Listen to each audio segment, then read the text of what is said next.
इससे पहले कि मैं टॉक शुरू करूं, आज मेरे टाइटल पे लिखा हुआ है मॉडरेटर। और इससे पहले मैंने काफ़ी सारी टॉक मॉडरेट की और बड़े फ़ख्र से, बड़े मज़े से मॉडरेटर का टाइटल लिया।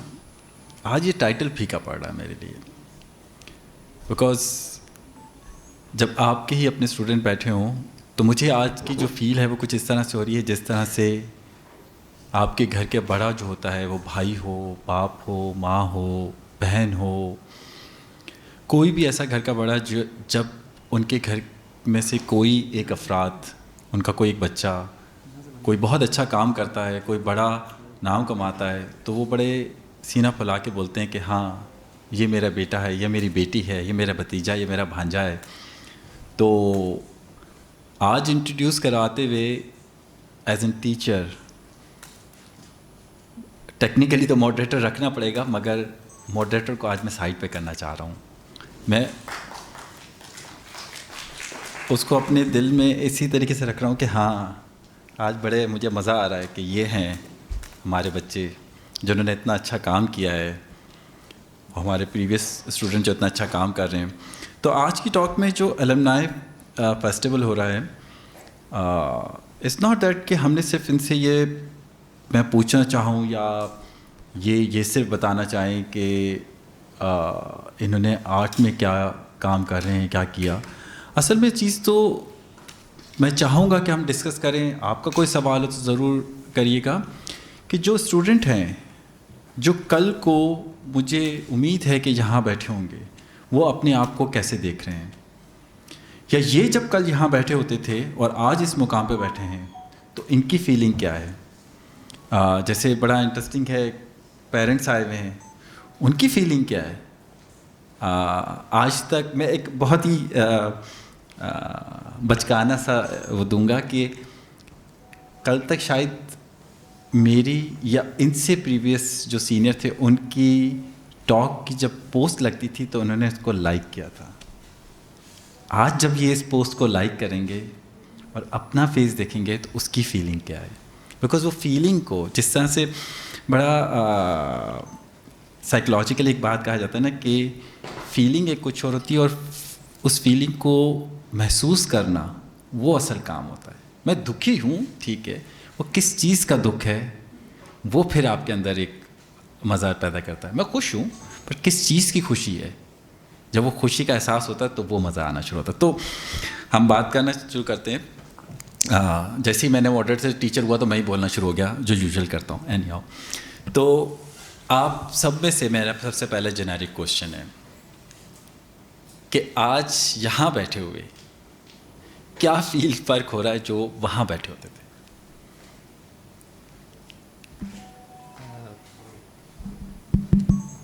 आवाज़ आ रही है सर? पहले तो डर लग रहा है सर, देखें हाथ भी काँप रहे हैं मेरे।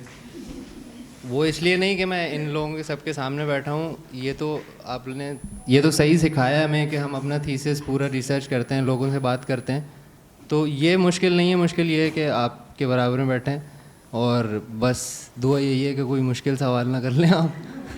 और बाकी बहुत अनयूजुअल एक्सपीरियंस है, बहुत खुशी भी है, गम भी है, लेकिन मैं कहूँगा कि मैं बहुत लकी हूँ कि इधर आया, ऐसे टीचर्स मिले, ऐसे स्टूडेंट्स मिले, तो out of this world experience है फ़िलहाल, और I don't have words to explain my feelings. कोई और बात करना चाहेगा इस पर, आसिम के अलावा? मैं आसिम से अलग से सवाल करूँगा। सर, जैसे हमेशा हम वहाँ बैठे होते थे तब हमें वो खौफ होता था कि हमें क्वेश्चन क्या करना है। अब हम यहाँ बैठे, हमें ये खौफ है कि वहाँ से कौन सा क्वेश्चन आने वाला है, क्योंकि जब हम हमेशा कंफ्यूज रहते थे कि अगर हम कोई क्वेश्चन कर रहे हैं यहाँ से हमें आंसर मिलेगा नहीं मिलेगा। आई थिंक अभी वो लोग भी वैसे ही फील कर रहे होंगे, मैं भी वैसे ही फील कर रही हूँ कि मुझे आंसर ही क्या देना है, मुझे समझ नहीं आ रहा। ज़हरा, इसका मतलब ये भी है कि यू आर लुकिंग फॉरवर्ड कि कोई सवाल करे, तो प्लीज़ आप लोगों ने करना है। जी सर, मुझे बहुत ज़्यादा डर लग रहा है क्योंकि मैंने ज़्यादा बोलती नहीं हूँ, शायद इसीलिए, और हाथ भी कांप रहे हैं मेरे भी। और इंशाल्लाह अच्छा बोलूँगी। बहुत प्राउड भी फील हो रहा है मुझे।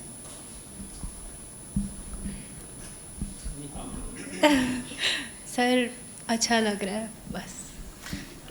अच्छा, इसी सवाल को रहते हुए थोड़ा सा मॉडिफाई करूँगा। आसिम, तुमने तो सिर्फ उधर नहीं बैठे, तुमने बहुत सारी टॉक्स अरेंज भी करवाई हैं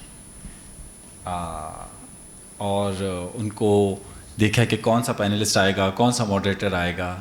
अब जब यहाँ सीट संभाली है तो तुम्हारे पास 2 एक्सपीरियंस है जो हम सुनना चाहेंगे, बिकॉज़ एक बहुत इम्पॉर्टेंट चीज़ हुई है कि आसिम ने यहाँ काम करते हुए अपनी तालीम को मुकम्मल किया है।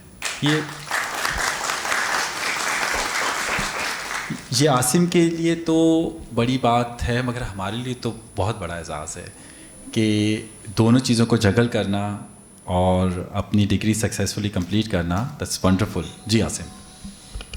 सर सबसे पहले तो थैंक यू सो मच।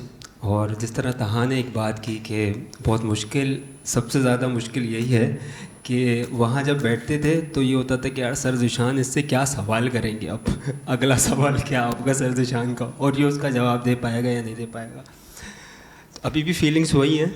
और लेकिन मुझे सबसे अच्छा ये लग रहा है सर कि मैं कल जिन स्टूडेंट्स के लिए और जिनके लिए मैं इस इदारे में काम करता हूँ और इस इंस्टीट्यूट के लिए काम करता हूँ, मुझे बहुत अच्छा फ़ील हो रहा है। मैं इस जगह पे बैठा हुआ हूँ और जो मेरे जूनियर्स हैं हमारे, वो कल इस जगह पे अभी भी मुझे सिर्फ एक दिमाग में चल रहा है, हुज़ैफ़ा नहीं आया, मेरे दिमाग में वही चल रहा है कि अभी तक वो नहीं आया है।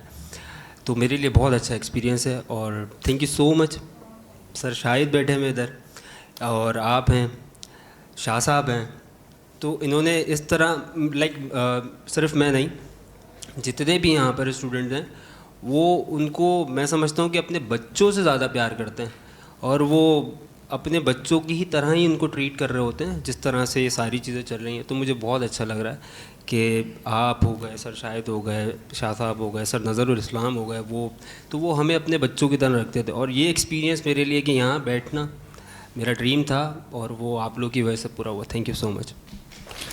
मेरा दूसरा सवाल बहुत ही साउंड कमर्शियल करेगा, पर मुझे लगता है कि एक बहुत इम्पॉर्टेंट रोल प्ले करता है हम सब की लाइफ में। वो होते हैं हमारे फाइनेंस, हमारे माशी हालात, जिससे हमारी रोज़मर्रा की ज़िंदगी गुजारी जाती है। हम जिस जगह रह रहे हैं, मैं कोई क्रिटिसाइज़ नहीं कर रहा, मगर आर्ट को हमेशा लोग बड़े आराम से कह देते हैं अच्छा आर्टिस्ट हो, मगर करते क्या हो। सो मैं आप सबसे, बेशक आप एक लाइन का जवाब दें, आधी लाइन का जवाब दें, मगर 2 जवाब देने आपके इसमें। माशाल्लाह से हम सब ने देखा और बड़ा मज़ा आया इस चीज़ का देख के कि आप लोगों का थीसिस हुआ, ऑलमोस्ट सोल्ड आउट हुआ, आप लोगों ने अर्न किया। तो एक जब वो बिका और उस काम का जो अमाउंट आया, एक आपने अपनी खुशी का इजहार वो क्या था, और वो ही आई एम श्योर आपने अपने घर पे जाके भी शेयर किया होगा, उनका रिएक्शन दोनों हम सुनना चाहेंगे।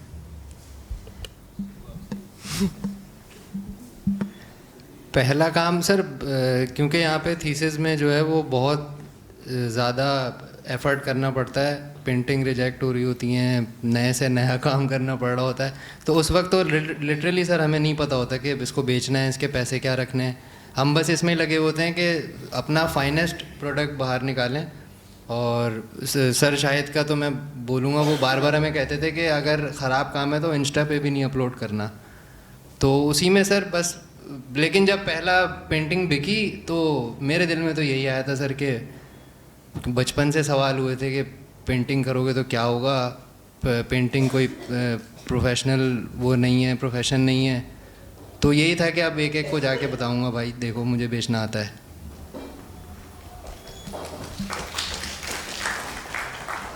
सर तहा की बात को कंटिन्यू करूँगा। एक तो सबसे अच्छी चीज़ ये हुई है कि मैं इसके बराबर में बैठा हूँ, पहले नहीं बैठा हुआ, तो मुझे सेकंड करने के लिए बहुत आसानी हो रही है। सर जो अमाउंट एक आर्ट वर्क की मिली मुझे, और तो उस आर्ट वर्क का मुझसे ज़्यादा मेरी अम्मा को खुशी हुई इसकी, क्योंकि मैंने उनको एक चीज़, मेरी अम्मी मुझे बोलते थे अपनी बाइक, मेरी बाइक बड़ी खस्ता हालत में थी, तो मेरी अम्मी बार बार बोलती थी कि बाइक चेंज कर लो, बाइक चेंज, तो मैं कर लूँगा कर लूँगा। तो वो जब अमाउंट आई तो वो अम्मा ने, तो मेरी अम्मा ने मुझसे बोला भाई ये पैसे दे दो और ये बाइक के बस। तो वो सर मेरे लिए बड़ा एक जो एक मैं इमोशनल नहीं होना चाहता, वो जो एक अम्मा की आंख में आंसू थे पहले तो वो बड़ा मेरे लिए एक कह लें कि वो खुशी भी थी कि उनकी वो खुशी के आंसू है, बट बहुत अच्छा लगा सर। आपने बड़ा अच्छा बताया कि अम्मा की आंख में आंसू। मुझे लगता है कि अगर आपके माँ बाप के आंख से खुशी के आंसू निकलें तो वो कोई गोल्ड मेडल से कम नहीं होते, बल्कि गोल्ड मेडल भी उसके सामने कोई अहमियत नहीं रखता। जी सर, मैंने तो, मेरी मम्मा पापा बहुत ज़्यादा खुश हुए और मैंने पहली बार अपने लिए कुछ किया, लैपटॉप ख़रीदा सबसे बड़ी बात, क्योंकि काफ़ी सालों से रोका था। और प्रोजेक्टर लिया, फ्रेम्स बनवाए, मतलब मटेरियल का सारा सामान जो मैं नहीं ले सकती थी मैंने वो किया। और बहुत सारे लोगों ने बोला था बहुत गलत फील्ड में जा रही हो। मैट्रिक में मुझे बोला था मेरे टीचर ने, मैं तुम्हें वार्न कर रहा हूँ, तुम अच्छी स्टूडेंट हो, पढ़ो, मतलब उनके लिए पढ़ाई नहीं थी। तो अब वो मुझे कल कॉन्वोकेशन की पिक्चर्स देख के बहुत मुबारकबाद दे रहे थे। और मम्मा पापा का उस वक्त ज़्यादा मुझे फ़ील हुआ, मैंने इन अमाउंट से साथ दिया है कि जब मैं हॉस्पिटल में एडमिट हो गई थीसिस के बाद, तो एक बड़ा अमाउंट लगा हॉस्पिटल में, लेकिन वो मेरे ही जेब से लगा, कुछ भी फ़र्क नहीं पड़ा उनकी पॉकेट पे।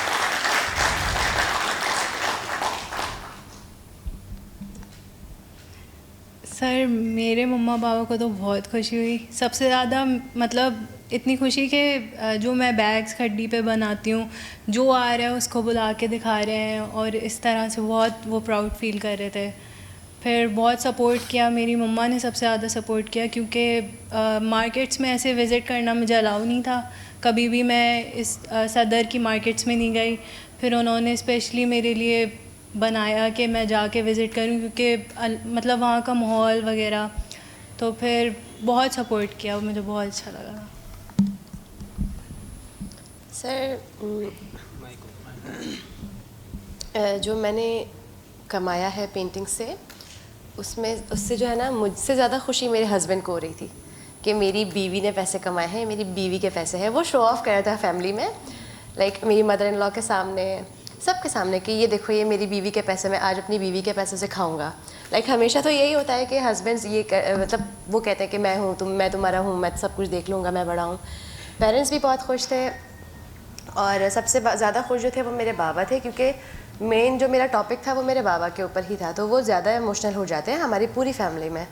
तो मेरे बाबा जो थे वो लाइक रोते हुए हर किसी को पिक्चर दिखाते थे कि ये देखो मेरी बेटी ने ना मेरे ऊपर काम किया, जो मुझ पर जो गुजरा है, जो मैंने सफ़र किया है, हर चीज़ उस पर काम किया है मेरी बेटी ने। तो मेरे लिए बहुत खुशी की बात थी सर। शाह साहब इधर हैं। मुझे पता नहीं कि शाह साहब कब फ़ौरन चले जाएँ, तो मैं अभी वो इसी सवाल से रिलेटेड पूछूँगा। शाह साहब मैं बात पूछ रहा था कि फाइनेंस बड़े इंपॉर्टेंट होते हैं आपकी लाइफ में, और क्या क्या महसूस हुआ जब, तो शाह साहब आपने वो टाइम भी देखा जहाँ पे इस जगह पे कोई कलेक्टर कदम नहीं रखता था, आज आपने वो टाइम भी देखा कि जितने काम लगे थे शायद उससे डबल तो इनके पास कमीशन थे। वो बज़ाहिर डायरेक्टली जेब में नहीं आ रहे थे, मगर आपकी फीलिंग क्या थी या क्या है? नहीं, ज़ाहिर है मुझे बहुत अच्छा लग रहा था, और ये बड़ा इशू था आर्ट्स काउंसिल के साथ कि हमने इसको कभी उस तरह से एक जैसे प्राइवेट कमर्शियल गैलरीज़ की तरह से चलाया नहीं, बट हमारी ख्वाहिश यही होती थी कि हमारे जो एलुमनाइज हैं या हमारे जो अभी स्टूडेंट हैं, इनका काम मार्केट में कलेक्टर्स के पास जाए। सो जब ये काम जाना शुरू हुआ और फिर बहुत अहम ऐसे लोग जो अच्छे कलेक्टर हैं और जिनके पास आर्ट का अच्छा कलेक्शन है, तो उन लोगों ने इनका काम ख़रीदना शुरू किया। और फिर जब इनका काम मार्केट में अवेलेबल नहीं हुआ और ओवर सोल्ड हुआ, तो ये खुशी हुई कि arts council as an institution जो आर्ट स्कूल है वो भी इस्टेब्लिश हो गया, और उससे ये हुआ कि ये जो बच्चे हैं कुछ पैसे भी इनको मिलना शुरू हुए, तो उससे इनका कॉन्फिडेंस बिल्डिंग भी ज़ाहिर है कि बहुत हुई।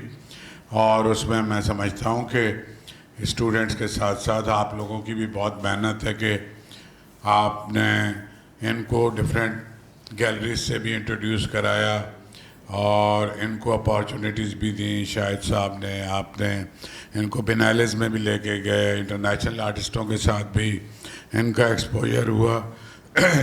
तो ये बहुत ही फैसिनेटिंग है ज़ाहिर है मेरे लिए, तो I am very proud of them. और मुझे तो खुशी होती है कि, और वैसे ज़ाहिर है कि किसी भी स्कूल में अगर कुछ अरसे तक मुसलसल ये होगा कि आपके पास कोई भी सक्सेस स्टोरी नहीं है, तो फिर ग्रेजुअली लोग आपके पास इंटरेस्ट लेना छोड़ देंगे, आपके पास आएंगे ही नहीं। तो ये तो बहुत ज़बरदस्त बात है जब मैंने देखा। और जैसे आसिम है, एज एन एम्प्लॉई आया, फिर ये स्टूडेंट हो गया, फिर इसका काम इसका भी बिकना शुरू हो गया, बाकी सभी। So it's wonderful, I am very happy. Thank you.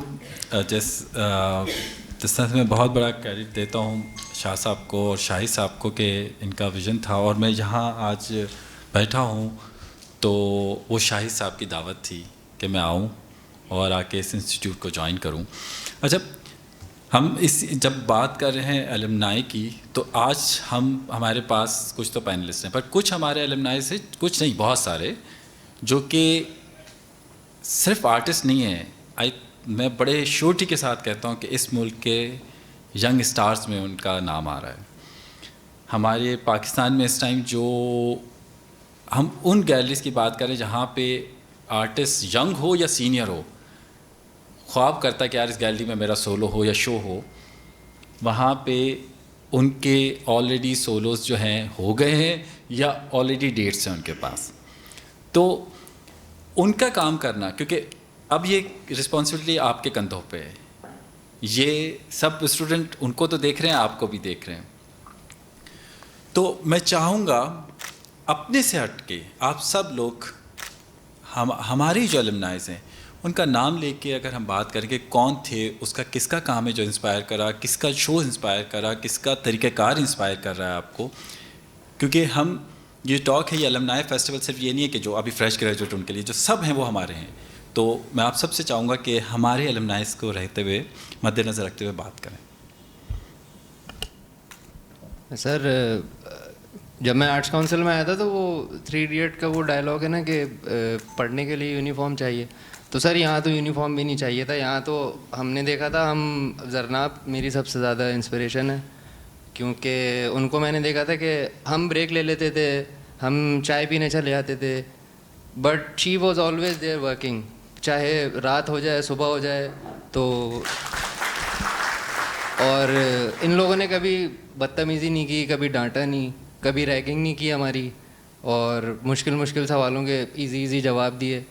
जाहिर बात है यही लोग हमारे वो थे, गाइड थे कि थीसिस कैसे देना है, बोलना कैसे है। तो big credit to all my seniors. Sir, जब मैं एडमिशन पहले जब मैं हमारा स्कूल हुआ करता था सेकंड फ्लोर पे, तो एक बच्ची आई थी सर वहाँ पर। वो ना उसकी बहन मुझसे बात कर रही थी, सिर्फ वो बात भी नहीं कर रही थी, और मुझे लगा था कि ये बच्ची छोड़ देगी, ये पढ़ ही नहीं सकती, क्योंकि वो मुझसे बात ही, मैं उससे कुछ सवाल कर रहा था। पर जिस तरह अभी ताहा ने बताया, उसकी डेडिकेशन ने इतना इंस्पायर किया कि रात के 5-5 और रात के 8-8, 9-9 बजे, 10-10 बजे तक, 11-11 बजे तक वो सिर्फ काम करती थी। इसी तरह जवाद, सर मैं जरनाब की बात कर रहा हूँ, वो उसी तरह सर जवाद, बेहज़ाद, यासिर और बख्तियार, कबीर, शहजाद, आकाश, आप स्टेफन, लोइस, तो ये जितने लोग थे, इन्होंने जो मुझे पावर दिया काम कर, क्योंकि सर जिस मिडिल क्लास फैमिली से मैं बिलोंग करता हूँ वो भी करते हैं, अब तो नहीं करते क्योंकि माशाल्लाह से सारे ही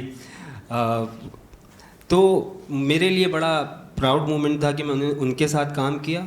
और हम स्टूडियोज़ में काम करते थे रात के 12-12 बजे तक, रमशा। तो ये इन लोग से मैं बहुत इंस्पायर हूँ, और उनकी जो हार्ड वर्किंग थी और डेडिकेशन जो थी उनसे। इससे पहले कि नेक्स्ट हमारा पैनलिस्ट कुछ बोले, मैं एक चीज़ ज़रूर मेंशन करूँगा यहाँ कि ये क्रेडिट भी आर्टिस्ट को भी जाता है, पर बहुत ज़्यादा इंस्टीट्यूट को भी जाता है कि दे वर अलाउड टू वर्क। कल अनवर मकसूद साहब ने कहा 24 घंटे ये जगह काम करती है। आपको एक अलग से परमिशन लिखवानी पड़ती है कि 5 बजे के बाद मैं काम कर सकता हूँ कि नहीं, तो आप अपने टीचर से साइन कराते हैं, HOD से साइन कराते हैं, तब आप बैठ के काम कर सकते हैं। ये रिस्ट्रिक्शन हटाना, ये दरवाजे खुले रखना, ये भी बहुत बड़ा अमल है इस इंस्टीट्यूट का। जी प्लीज़। सर, जब मैं यहाँ नई आई थी तो मैं अपनी कज़न को देखकर आई थी, वो टेक्सटाइल करती थी। तो जब मैं यहाँ आई मुझे लगता था कि आर्ट सिर्फ वही है जो वो करती है। लाइक वो टेक्सटाइल डिज़ाइनिंग उन्होंने यहाँ से किया, 2 इयर्स का डिप्लोमा किया, बट यहाँ आने के बाद मैंने उनके साथ जवाद भाई को देखा हमेशा। तब जवाद भाई ऑयल पेंट करते थे, फिर कुछ टाइम गुजरा, मेरे 2 इयर्स गुजरे, उसके बाद मैंने देखा फिर जवाद भाई को वो वाटर कलर कर रहे हैं। लाइक एक ही इंसान बहुत कुछ कर सकता है। मैंने शहजाद भाई से भी इंस्पिरेशन ली कि वो एक कॉर्नर वाले कमरे में गंदी से वो मिट्टी के तेल के स्मेल में बैठ के चुपचाप अपना काम करेंगे, लेकिन सबके बीच में वो नहीं आएंगे। और जो काम करने का तरीका जो मुझे अच्छा लगा था वो बख्तियार का बहुत अच्छा लगा था, जिस तरह से वो काम करता था। लाइक मुझे उसका काम करने का तरीका बहुत पसंद था।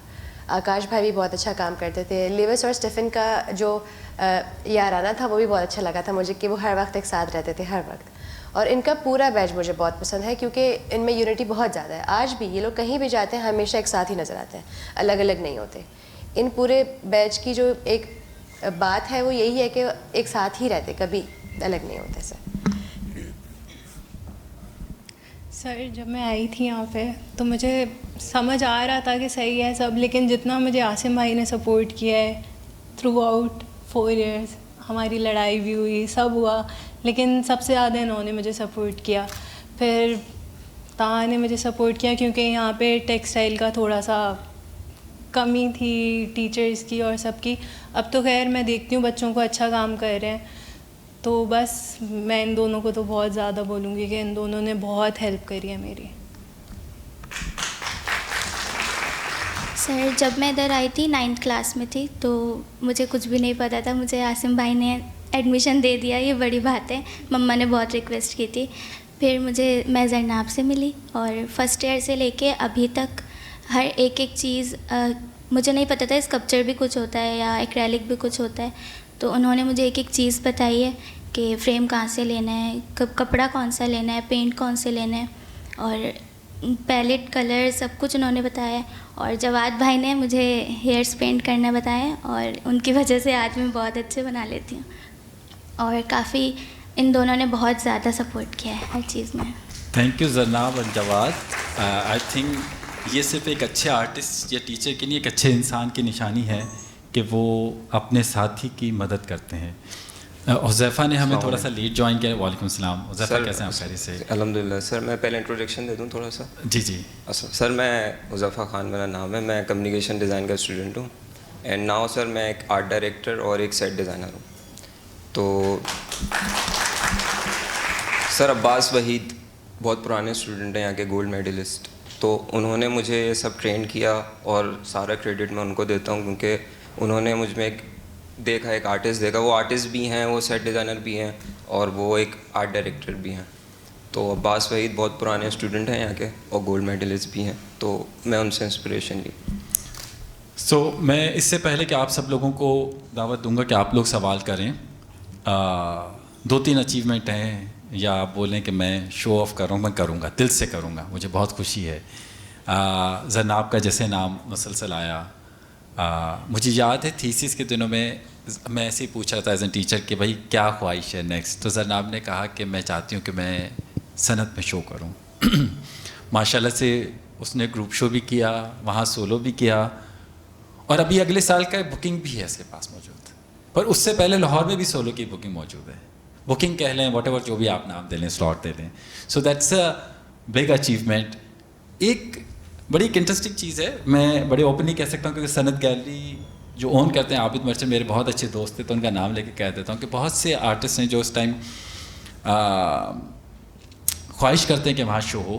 पर इन सब शो के होने के बावजूद जो सबसे बड़ा मज़ा मुझे जब आया कि जब आप फ्रेश ग्रेजुएट से लेके सीनियर ग्रेजुएट्स हैं जो मुझे अक्सर आके बोलते हैं, सर आपको पता है वो आबिद मर्चेंट ने हमसे बोला कि नेक्स्ट शो क्या कर रहे हो, काम क्या कर रहे हो, चलो शो प्लान करते हैं। ये बहुत बड़ी, नॉट दैट कि मैं सनत को कोई पैरिसल पर रहा हूँ, but this is a very big achievement, क्योंकि आज तक हमारे बड़े बड़े इंस्टीट्यूट का बच्चा ये बोल रहा है शो मिलेगा कैसे।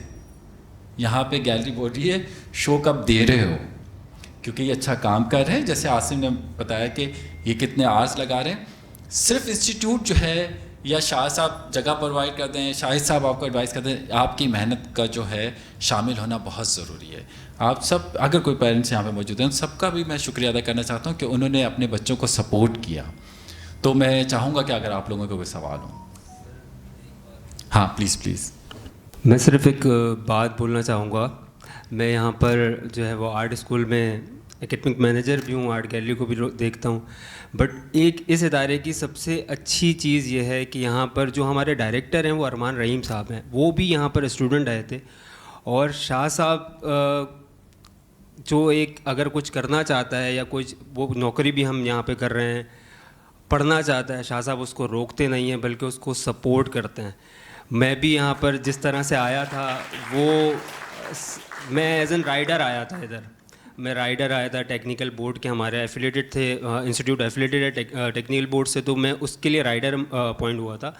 बट बड़े बड़े कलेक्टर्स आज मेरे मोबाइल में हैं और वो सिर्फ शाह साहब की वजह से कि वो मुझे नाम बाय नेम जानते हैं, चाहे वो दीपक परवानी हो, टप्पू जवेरी हो, XYZ कोई भी हो, जोया वकील हो, तो वो मुझे बाय नेम जानते हैं और वो मेरे मोबाइल में उनका नंबर है। और सर थैंक्स टू यू कि आप इतना सपोर्ट करते हैं इवन जॉब एम्प्लॉयज़ को भी और सारी चीज़ें। थैंक यू जी प्लीज़। जी जी। बेसिकली मैं फाइनेंस स्टूडेंट हूँ, मैंने फाइनेंस पढ़ा हुआ है और मेरी भी ख्वाहिश थी कि मैं पेंटिंग मतलब एज अ प्रोफेशन लेके चलूँ।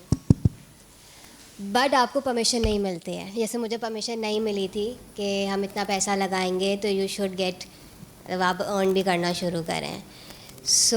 मैंने फाइनेंस पढ़ लिया। तो आप लोगों को कैसे परमिशन मिली, या आप लोगों ने अपने पेरेंट्स को किस तरीके से इनकरेज किया, मतलब उनको राज़ी कैसे किया कि हमें ये वाला करना है? क्योंकि जब आप पेरेंट्स आपको किसी चीज़ में इंस्टीट्यूशन में एडमिशन कराते हो तो आपसे पूछते हैं कि भाई आप अपने आप को कहाँ देखते हो। तो उस तरीके से आपने कैसे अपने पेरेंट्स को राज़ी किया? बिकॉज़ मैं नहीं कर पाई थी, इसलिए आज मैं फाइनेंस ट्रेजरी की उसमें चले गई। तो आप लोगों का क्या था, वो जर्नी आप लोग की क्या थी? बिकॉज लोग ये कहते हैं कि ये बेकार काम है, बिकॉज आई नो, क्योंकि जब मैंने खुद अर्न करना शुरू किया तो मैं यहाँ पे क्लासेस लेने आई हूँ कि मैं उसको पॉलिश करूँ और मैं फिर जो है ना एज एन आर्टिस्ट की तरफ जाऊँ। So what was your journey और क्या था?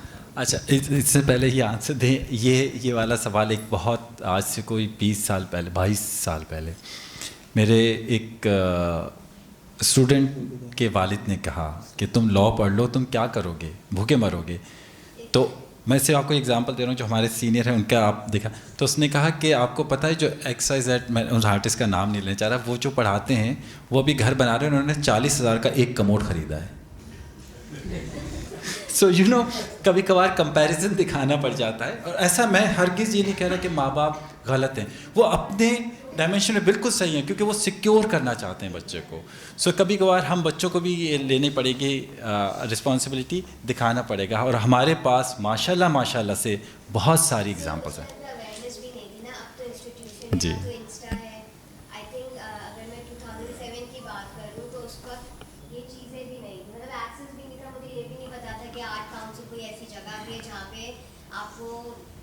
जी जी हाँ बात हाँ, हमारे पास एग्जाम्पल है। हमारे पास 15 साल एक्सपीरियंस के बाद नज़रुल इस्लाम आए और माशाल्लाह से ही इज़ डूइंग वंडरफुल। जी प्लीज़।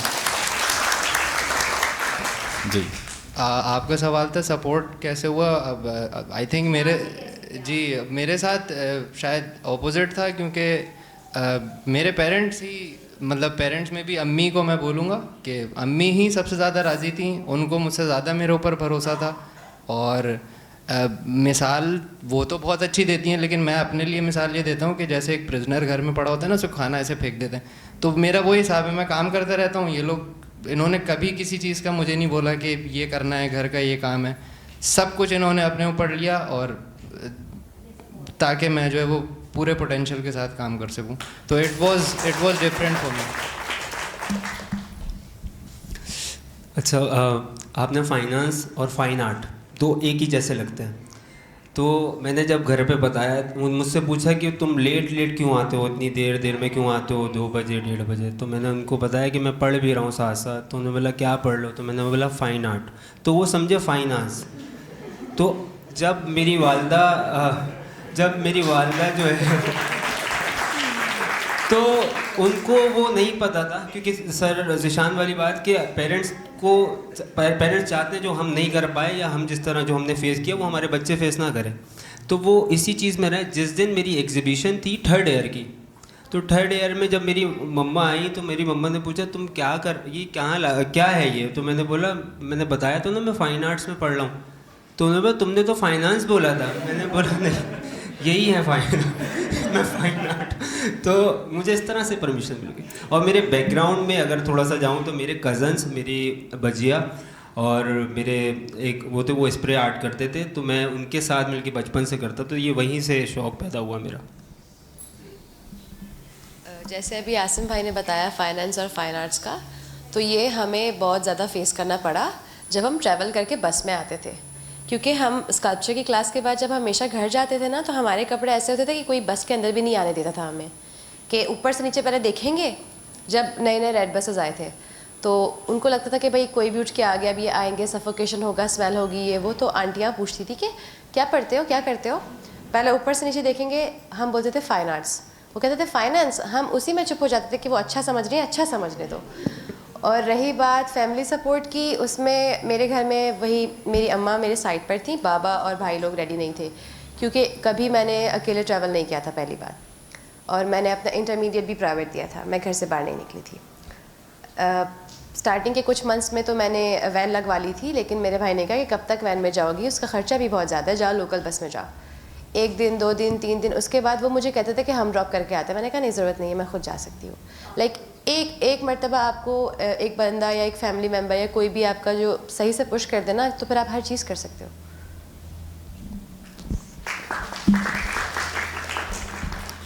जब मैं इधर आई थी मम्मा के साथ, मम्मा लेकर आई थी, राज़ी करने की ज़रूरत नहीं पड़ी। उन्होंने मुझे बोला चलो चलो, क्योंकि मैंने मेमन से शॉर्ट कोर्सेज़ किए थे 6-7 क्लास में। तो मैंने सोचा ही नहीं था कि, मुझे नहीं पता था सदर में कुछ है आर्ट काउंसिल। सदर ही नहीं आई थी कभी, सबसे बड़ी बात। बस में आए थे। फिर मुझे नहीं लगा था कि मम्मा अफोर्ड कर पाएंगी फ़ीस को, और जब मेरा एडमिशन हुआ उसी मंथ से मुझे स्कॉलरशिप मिली, और आज तक मैंने फ़ी पे नहीं किया यहाँ पे। और इसलिए फिर सब राज़ी हो गए, और सब राज़ी थे, मुझे राज़ी करना पड़ा उनको कि चली जाओ। तो काफ़ी आसानी रही मुझे। तो लास्ट 2 क्वेश्चन लेंगे, बिकॉज हमारे पास टाइम की कमी है, और कोई किसी और के पास कोई सवाल हो हम जी। मैं ये सवाल करना चाहूँगी कि मैंने इन सबको, अपने सीनियर्स को काम करते हुए देखा है। अभी मैं उस स्टेज पे आई हूँ कि मैं अपना टॉपिक सोची हूँ, थीसिस के बारे में सोची हूँ, तो हम दीवारों में टकरे मार रहे होते हैं, हमें समझ नहीं आ रहा होता, हम रोने वाली हालत हो जाती है कि क्या करना है क्या नहीं करना, समझ नहीं आ रहा होता। पर मैंने इन सबको जब काम करते हुए देखा, ताहा भाई, मैं 8 बजे आती थी, ताहा भाई 8 बजे से काउंसिल में सुबह बैठे हुए होते थे, आसिम भाई रात तक बैठ के काम कर रहे होते थे, जहरा ने शादी हुई फिर आई, वो 3 महीने में थीसिस किया, हम टर्बनटाइन की स्मेल से दिमाग में दर्द हो रहा होता था, ऑयल पेंटिंग की क्लास में फ़ा कर रही होती थी।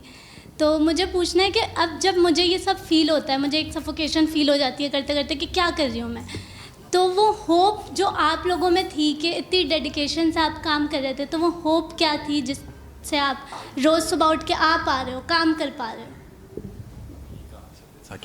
यार ईमानदारी की बात ये है कि मुझे तो अभी भी नहीं पता कि क्या होगा। मैं अब जैसे मैं मैं अपने टीचर का जिक्र करूँगा तो मैं इमोशनल हो जाऊँगा थोड़ा।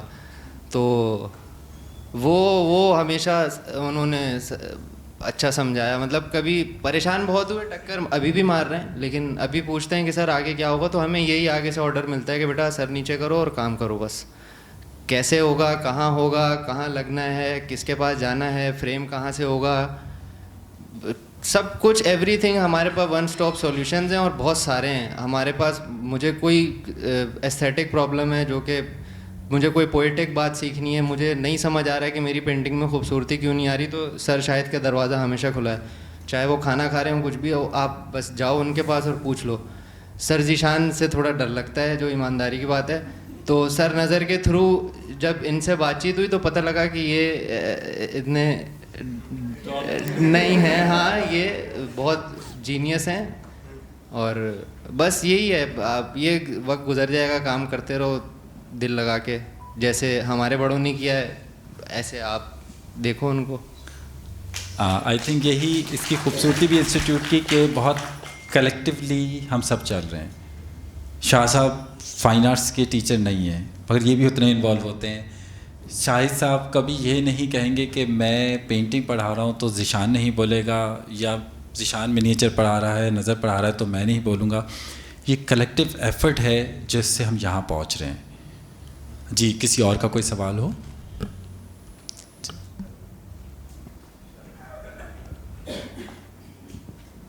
अस्सलाम वालेकुम। मेरा सवाल इन सब, मैं ख़ुद भी आर्टिस्ट भी हूँ और रेडियो भी किया, और खुशनसीबी है कि यहाँ मौजूद हैं। शाह साहब का बहुत शुक्रिया, इतनी ग्रेट चीज़ें हो रही हैं। एक सवाल ये, मैं हमेशा से फ़ैन रहा हूँ ओरिजिनलिटी का। जो काम उन्होंने सीखा, आप लोग, इदारे, आर्ट्स काउंसिल, सब ग्रेट माशाल्लाह। इनके अपने अंदर कैसा आइडिया, ये सब सेम वही, या आपके अपने अंदर कुछ ओरिजिनलिटी या कुछ स्पेशल करना चाहते हैं? जो कहते हैं ना कि originality is something undeniable origin reality, तो आप स्टूडेंट्स खुद इनके जहन में कैसा आइडिया या कुछ ऐसा नया क्रिएटिविटी या जो ये सोचती हो? आई थिंक स्टूडेंट बहुत अच्छा जवाब देंगे। मैं सिर्फ थोड़ा सा एग्जांपल दे देता हूँ कि अभी एक बच्ची ने कहा कि मैं सर दीवारों पे मार रही हूँ, तो वो ओरिजिनलिटी निकालने के लिए ही हम टीचर जो है ना, बिलीव मी, जब हम शाहिद साहब और हम बात कर रहे होते हैं, कभी कभार किसी बच्चे का पूरा काम चेंज कराना होता है, तो हम बहुत खुशी से नहीं जा रहे होते कि वाह आज तो हमने बच्चे को फंसा दिया। हम लोग खुद ही उतने ही परेशान होते हैं। मुझे याद है मेरी एक स्टूडेंट का काम चल रहा था और वो ट्रैक पे नहीं आ पा रही थी, मुझसे एटलीस्ट नहीं होता। शाहिद साहब ने इंटरवीन किया और कहाँ पे रोका और उसको हमने किस तरह से चेंज किया, और she did a wonderful job then. तो वो जो आपने ओरिजिनलिटी की बात की, ये शायद जो इस टाइम बच्ची फील कर रही है, इसी से वो ओरिजिनलिटी निकलती है। जी, कोई और बच्चा बता। सर सबसे पहले तो आई स्वेयर टू गॉड हम सबके काम ओरिजिनल हैं हमारे हमने कहीं से कॉपी नहीं किया। दूसरी बात, ये जो अदिया ने भी बात की और आपने भी सेम, जो प्रोसेस है हमारा, वो जो 6 महीने का जो प्रोसेस होता है थीसिस से पहले, वो 4 साल की पूरी पढ़ाई जितना ही होता है जिस पे हम थीसिस पे काम कर रहे होते हैं। उसका एक एक दिन बड़ा इम्पोर्टेंट होता है। उसमें हम एक्सप्लोर कर रहे होते हैं चीज़ों को, इतनी चीज़ें एक्सप्लोर कर रहे होते हैं कि वो किसने क्या काम किया है, मिनिएचर का क्या कहाँ से स्टार्ट हुआ, और ऑयल पेंट कहाँ पे गया, पोर्ट्रेट कहाँ से शुरू हुआ। तो वो सारी चीज़ें जो एक्सप्लोर करने के बाद जो एक आर्ट वर्क बनता है, वो एक आर्टिस्ट की आइडेंटिटी होती है, और वो सिग्नेचर पेंटिंग होती है। वही हमारे साथ, मेरे साथ भी है, तहा के साथ भी है, ज़रा सबकी अपनी अपनी एक आइडेंटिटी है जो हमारा आर्ट वर्क से हमें मिली है। तो वो ओरिजिनल ही है सारी चीज़ें। मैं कहना चाहूँगी कि जब 3rd ईयर का थीसिस हो रहा था, हमारा मिनी थीसिस, उस दौरान हो गई थी मेरी शादी। मेरे पास था टोटल 41 डेज़ का टाइम, जिसमें मुझे मेरा थीसिस रेडी करना था। मैंने 3 डिफरेंट टॉपिक पे 20-25 अबव जो है वो लेआउट्स बनाए थे। मैं रोज़ाना रोते हुए सर के पास जाती थी कि सर ये देखें, इसमें से कौन सा। सर कहते थे हमेशा के करके देख लो, जो अच्छा लगेगा आगे कंटिन्यू कर लेंगे। जब तक हम किस चीज़ को करके देखेंगे नहीं तो हमें पता नहीं लगेगा उसका आउटकम कैसा आना है। तो कुछ चीज़ों को ओरिजिनल बनाने के लिए उनको कर देखना पड़ता है।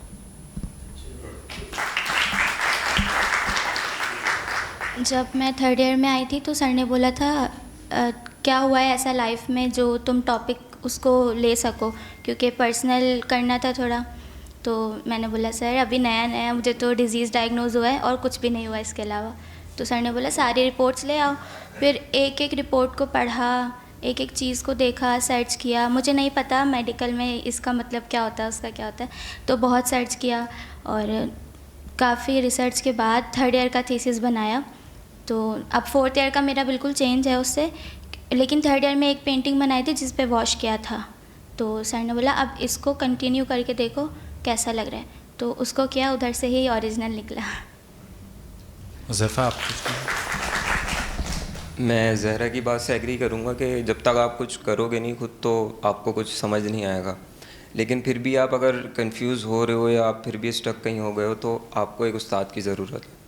तो सर अली ने हमें एक पॉइंट ऑफ व्यू दिया देखने का। हम कुछ भी नहीं आता था, हमें डिज़ाइन कुछ भी नहीं समझती हमें, तो सर अली और उस्ताद आपके होना लाजमी है आपके साथ। हमारी सबकी बहुत अच्छी बात रही। मुझे आज की जो टॉक है उसको यहाँ इख्तिताम पे लाना होगा क्योंकि हमारे पास टाइम की रिस्ट्रिक्शन है। तो बहुत शुक्रिया आप लोग आए, और जाते जाते मैं एक और, मेरे दिल में तो बहुत सारी बड़ाई, एक बड़ाई ज़रूर करके जाऊँगा कि हमारे ही अलमनाई हमारे पास आज टीचर हैं। और आई स्टिल रिमेंबर हमारा बहुत सक्सेसफुल 2-3 साल पहले थीसिस गया, तो थीसिस कितना सक्सेसफुल गया है इस पे इतना ज़ोर नहीं था। आई रिमेंबर शाह साहब आए, उन्होंने कहा इनको इंगेज कैसे करना है आगे, इनको आगे छोड़ना नहीं है। ये बहुत बड़ी बात थी, वरना मैं किसी इंस्टीट्यूट का नाम नहीं ले रहा, पर दुनिया में बड़े से बड़ा इंस्टीट्यूट कहता है कि डिग्री दे दी, अल्लाह हाफिज़। So that's a vision. काम तो अच्छे बुरे होते रहते हैं, गोल्स हैं ये हमारे, कभी शो अच्छा होगा, कभी बुरा होगा, का मगर असल विजन क्या है कि छोड़ना नहीं है। तो हम सबको एक दूसरे का साथ देना है, एक साथ खड़े हैं, और उम्मीद करता हूँ इंशाल्लाह कि हमारे पास हर साल आज और से और अच्छे स्टूडेंट आएंगे, और से बड़े से बड़ा नाम है। बहुत शुक्रिया, थैंक यू।